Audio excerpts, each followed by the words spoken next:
Good morning. അപ്പോൾ നമ്മുടെ favourite day of the week എത്തി, വെള്ളിയാഴ്ച. അപ്പോൾ ഇന്ന് സ്നാക്സിന് ചപ്പാത്തിയാണ് പാക്ക് ചെയ്ത് കൊടുക്കുന്നത്. അപ്പോൾ ചപ്പാത്തിക്ക് പ്രത്യേകിച്ച് കറിയൊന്നും വെക്കുന്നില്ല, കാരണം പീനട്ട് ബട്ടർ ഉണ്ട്. അപ്പോൾ ചപ്പാത്തിയൊക്കെ പിച്ചിയിട്ട് പീനട്ട് ബട്ടറൊക്കെ വെച്ച് സെറ്റാക്കി ആളുടെ സ്നാക്സ് ഒക്കെ റെഡിയാക്കി വിട്ടിട്ടുണ്ട്. ലഞ്ചിലേക്ക് വരികയാണെങ്കിൽ ഇന്ന് കുറച്ച് ഭയങ്കര സ്പെഷ്യലാണ്, പക്ഷേ അവസാനം എന്തിനു വേണ്ടി തിളച്ച് സാമ്പാറായി പോയേനെ. അപ്പോൾ എനിക്ക് ഭയങ്കര ഇഷ്ടമാണ് ഹോം സ്റ്റൈൽ ഒരു ഫ്രൈഡ് റൈസ്. ഇപ്പം ഞാൻ ഉണ്ടാക്കിയത് ഫ്രൈഡ് റൈസിനും ചിക്കൻ റൈസിനും ഉണ്ടായ കുട്ടി പോലും ഉണ്ട്, കാരണം ഒരു മിക്സാണ്, എക്സാക്ട്ലി ഫ്രൈഡ് റൈസ് അല്ല. അപ്പോൾ ഇന്നലെ തന്നെ ഞാൻ ചിക്കനൊക്കെ മാരിനേറ്റ് ചെയ്തു, ചോറൊക്കെ കുക്ക് ചെയ്ത് ഫ്രിഡ്ജിൽ വെച്ചു, എല്ലാം സെറ്റാക്കിയപ്പോഴാണ് ഞാൻ അറിയുന്നത് ഇന്ന് ഓഫീസിൽ ലഞ്ച് ഉണ്ട് അത്രേ.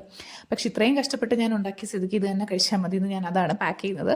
അപ്പം ചിക്കൻ നല്ല മസാലയൊക്കെ പുരട്ടി ഷാലോ ഫ്രൈ ചെയ്ത് അതേ ഓയിലാണ് കുക്ക് ചെയ്തത്. അപ്പോൾ ഒരു സ്പെഷ്യൽ ടേസ്റ്റ് ആയിരിക്കും. അപ്പോൾ അതൊക്കെ പാക്ക് ചെയ്തിട്ടുണ്ട്. പിന്നെ ഇന്ന് സ്വീറ്റ്സ് ആയിട്ട് നമ്മുടെ ദിവാലി ആകുമ്പോൾ ഒരുപാട് സ്വീറ്റ്സ് കിട്ടുമല്ലോ.